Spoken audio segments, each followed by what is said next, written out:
네, 세계보고 증시보고 2부 활짝 문을 열어보도록 하겠습니다. 오늘 마켓세븐 시간 함께 하실 분은요. 유한타증권 금융센터 압구정본부점 이경준 차장님과 함께합니다. 어서 오세요. 네, 안녕하세요. 네, 어서 오세요. 자, 그럼 주제 한번 열어보도록 하겠습니다. 화면으로 살펴보시죠.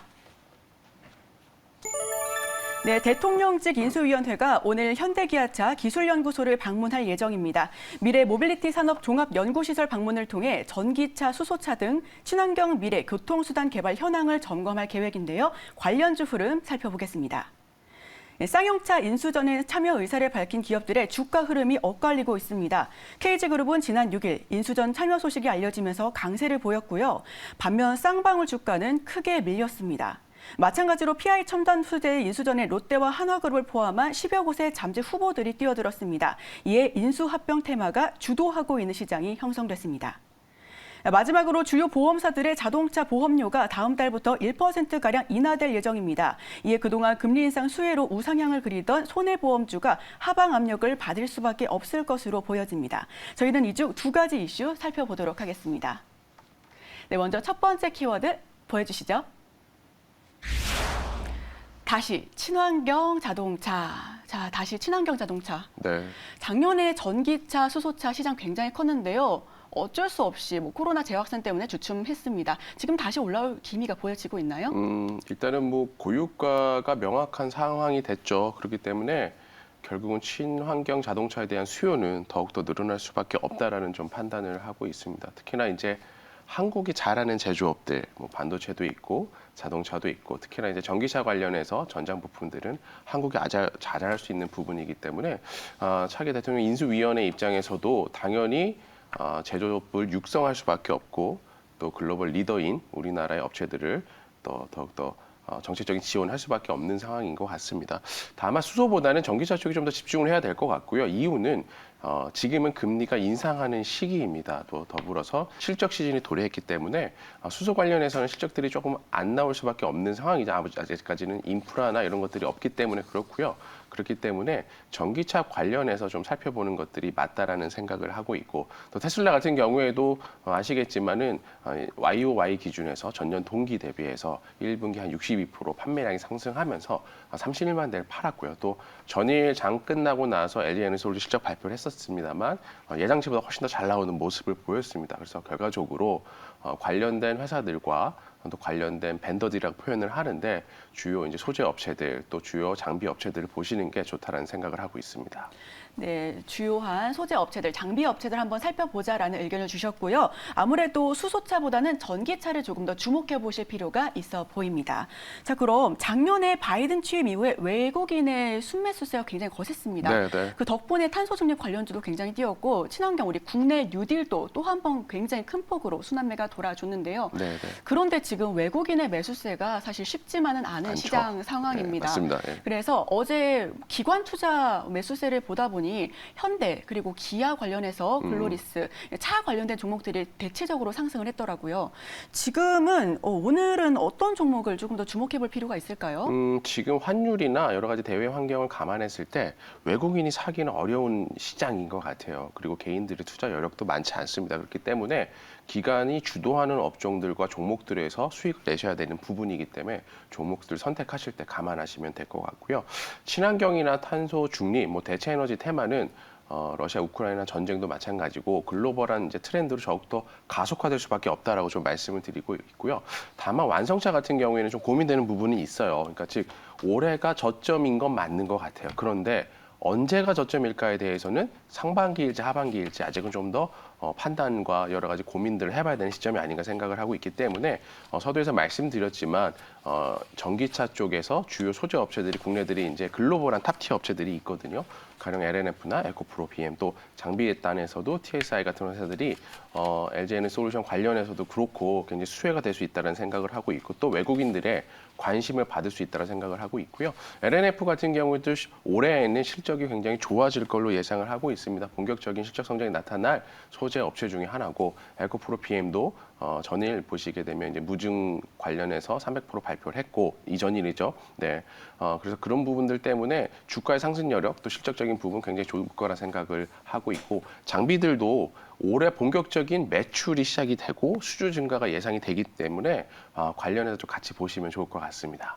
네, 관련해서 같이 보실 종목은 LNF와 에코프로비엠 말씀해 주셨는데요. 그런데 뱅크 오브 아메리카에서 네. 올해 전기차뿐만 아니라 자동차 시장이 전반적으로 안 좋을 것이다라고 내다봤습니다. 네. 우리 지금 자동차 종목 가지고 계신 분들이 그럼 앞으로 어떻게 대응해야 될까요? 말씀드린 것 같아요. 그러니까 결국은 바닥은 맞는 것 같아요. 그러니까 더 안 좋아질 수 있냐에 대해서는 어려울 거란 생각이 듭니다. 그런데 언제 좋아질까에 대해서는 사실 고민이 되는 상황입니다. 미지수군요. 네, 그렇죠. 왜냐하면 오미크론이 뭐 사실 중국 지역도 굉장히 지금 확산이 되고 있고 그러다 보니까 동남아시아도 그렇고 이 제조업에 대한 부품들의 조달이 안 되고 있고요. 특히나 이제 반도체 부분이 차량용 반도체가 계속 부족한 상황이기 때문에 이게 언제까지 안 좋을까에 대한 부분에서 확실한 답을 얻기가 어려워요. 그렇기 때문에 최근에 자동차들이 낙폭과대 순환에 대한 반등을 하더라도 기술적인 반등으로 좀 판단하시면 좋을 것 같고요. 그나마 이제 글로비스는 조금 더 다를 수 있다고 생각을 해요. 왜냐하면 중고차 산업에 진출했는데 아시겠지만 최근 물가의 가장 큰 주요한 상승 요소 중에 하나가 중고차 가격이 상승이거든요. 그러다 보니까 그런 수혜를 누릴 수 있다는 장점이 있어 조금 더 다르게 보시면 좋고요. 그 외에 자동차 관련된 완성차 업체나 부품 업체들은 지금은 가격적으로는 바닥은 나온 건 맞지만 추가 상승했을 때 그 이상 상승할 만한 모멘텀이란 거는 결국은 정상화가 돼서 판매가 늘어나야 되거든요.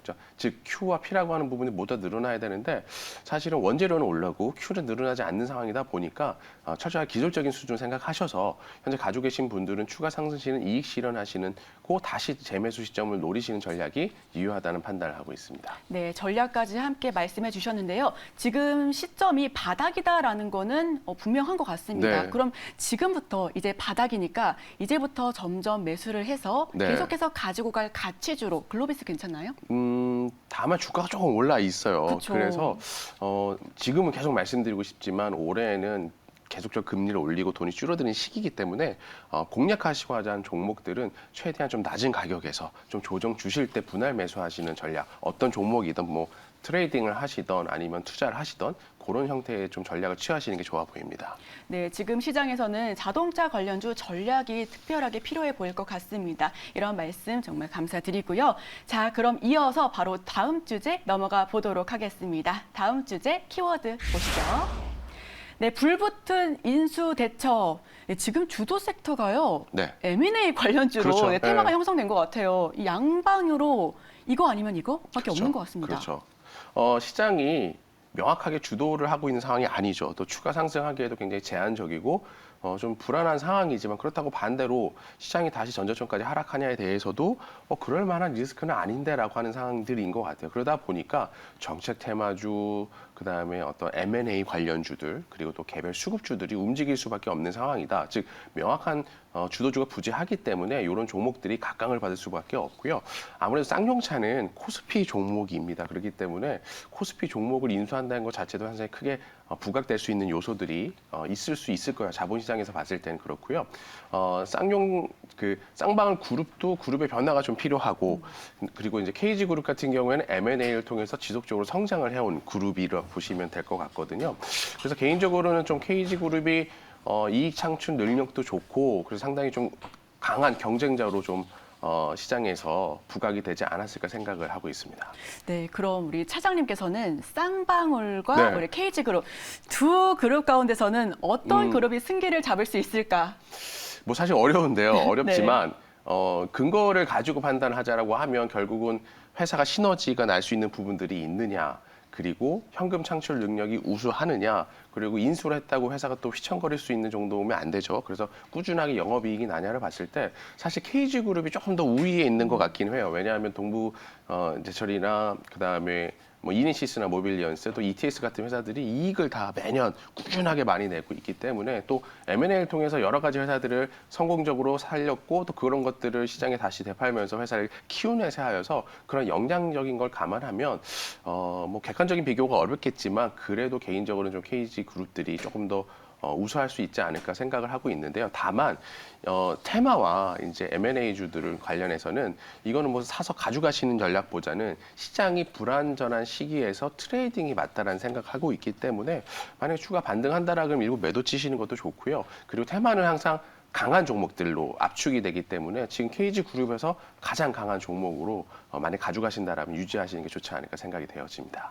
네, 이렇게 유지 의견까지도 보태주셨습니다. 현재 말씀해주신 바로는 쌍방울보다는 KG그룹이 조금 더 승기를 잡을 가능성이 높지 않나라고 말씀해주셨는데요. 사실 말씀해주셨던 것처럼 쌍방울이 작년에는 이스타항공을 인수하려고 했습니다. 네. 그 이유가 비비안으로 중국에 대한 속옷 사업을 확대한다라는 네, 그런 네. 이유가 있었는데 일리가 있어요. 일리는 있는데 지금은 쌍방울이 사실은 네. 뭐 관련된 광림이 있긴 하지만 그쵸. 크게 시너지가 날 수 있는 부분이 많지가 않다라는 사실 뭐 의견이거든요. 저희들이 봤을 때 뭐 사실 투자자들이 뭐 모든 걸 알고 있지는 않겠지만 객관적인 사업 간의 구조를 봤을 때는 쉬운 어떤 시너지를 낼 만한 요소는 아니지만 그래도 자본 여력이 있기 때문에 여러 가지 시도를 하는 것 같습니다. 네, 좋습니다. 그렇다면 KG그룹주 가지고 계신 분들 홀딩 의견 주셨는데요. 지금 전량 다 매도 타이밍이 아니고 계속해서 가지고 가도 될까요? 많이 올랐잖아요. 트레이딩이기 때문에요. 만약에 시장이 장중에 급등을 하게 되면 매도를 치시고 또 어제 같은 경우에 전일 같은 경우에는 또 장중 음봉이 크게 나왔거든요. 그러면 오늘 정도에 다시 좀 받으셨다가 이런 형태 좀 일부 수량을 가져가시고 일부는 계속 트레이딩을 하셔야 되고요. 가급적이면 이제 제가 종가까지는 확인을 못했지만 KG 동부제철이 좀 강한 모습을 보이지 않았나 생각이 되어져서 항상 섹터는 강한 종목들 위주로 편입이 됩니다. 그래서 강한 종목들 위주로 조금 압축하시는 전략도 유효해 보입니다. 네, 강한 종목들 위주로 압축하시는 전략까지도 살펴봐 주셨습니다. 이러한 부분들 여러분들께서도 함께 살펴봐 주시면 좋을 것 같고요. 자, 마지막 질문이 될 것 같습니다. 우리 쌍용차 이슈 말고도 PI 첨단 소재도 있죠. 네, PI 네, 첨단 네. 소재 관련주들도 어제 상한가 굉장히 잘 진입해 줬습니다. 네, 네. 그렇다면 롯데와 한화그룹을 포함한 10여 곳이 굉장히 많은 종목들, 네, 기업들이 네, 네, 네. 참여 기업들이 의사를 강요했죠. 밝혔어요. 그렇다면 인수합병 이슈로 가격이 올라가는 종목들 지금 가지고 계신 분들 이제 네, 들어가는 건 조금 어렵다라고 보고 있고요. 지금 이미 가지고 계신 분들은 이걸 매도 타이밍일까요? 수익 실현 타이밍일까요? 아니면 홀딩해도 좋을까요? PI 첨단 소재는 글로벌 PI 소재 1위 업체이고요. 반도체 소재에도 쓰이고 북미 스마트폰에도 쓰이고 또 전기차에도 쓰이고 5G에도 쓰이고 그래서 사실 화학적인 부분을 가지고 하는 제품이지만 화학 부분은 아니라 자동차나 연료전지 다양한 부분 첨단 산업에 쓰일 수가 있습니다. 그리고 영업이익도 굉장히 좋고 영업이익도 지속적으로 늘어나고 있고요. 매출 전망도 앞으로 5년 안에 2배 이상 늘어날 걸 예상하기 때문에 사실 기업 가치만 본다라고 하면 아주 좋은 회사가 맞는 것 같아요. 그래서 종목 자체 매력도가 저는 크네요. PI 첨단 소재 매력은 중장기 투자도 굉장히 유효하다고 생각을 하고 있습니다. 그래서 어제 반등이 나오긴 했지만 그래도 가져가도 되지 않을까 생각을 하고 있고요. 왜냐하면 성장성에 대한 부분에서 특히나 이제 롯데그룹이라든지 한화그룹이라든지 일진그룹은 10개 이상이 참여했다는 것 자체가 결국은 그만큼 필요로 하는 기업들이 많고 시너지 낼 수 있는 요소들이 많아요. 그래서 굉장히 심플하게 좋아질 수 있는 구조들이 있기 때문에 또 인수되더라도 더 좋아질 수 있죠. 그 그룹 간의 시너지가 날 수 있기 때문에 그래서 가져가시는 좀 전략도 유효한데 다만 이제 시장 자체가 불안하기 때문에 대외 변수로 흔들릴 수는 있을 것 같아요. 그래서 기본 수량을 좀 가져가시고 만약에 급등을 한다라면 일부 주시되 뭐 개인적으로는 이제 관련해서 M&A 이슈를 다뤘던 KG그룹과 쌍방울 그룹보다는 조금 더 편안한 마음으로 가져가셔도 좋을 것 같습니다. 조금 편안한 마음으로 계속해서 가지고 가셔도 좋을 것 같다라고 말씀해 주셨습니다. 아무래도 PI 첨단 소재는 종목 자체가 가지고 있는 매력도가 있기 때문에 이 종목 여러분들께서도 함께 눈여겨보셔도 좋을 것 같고요. 자, 그럼 오늘 말씀을 끝으로 마켓 세븐은 여기서 마무리하도록 하겠습니다. 오늘 말씀 고맙습니다. 네, 감사합니다.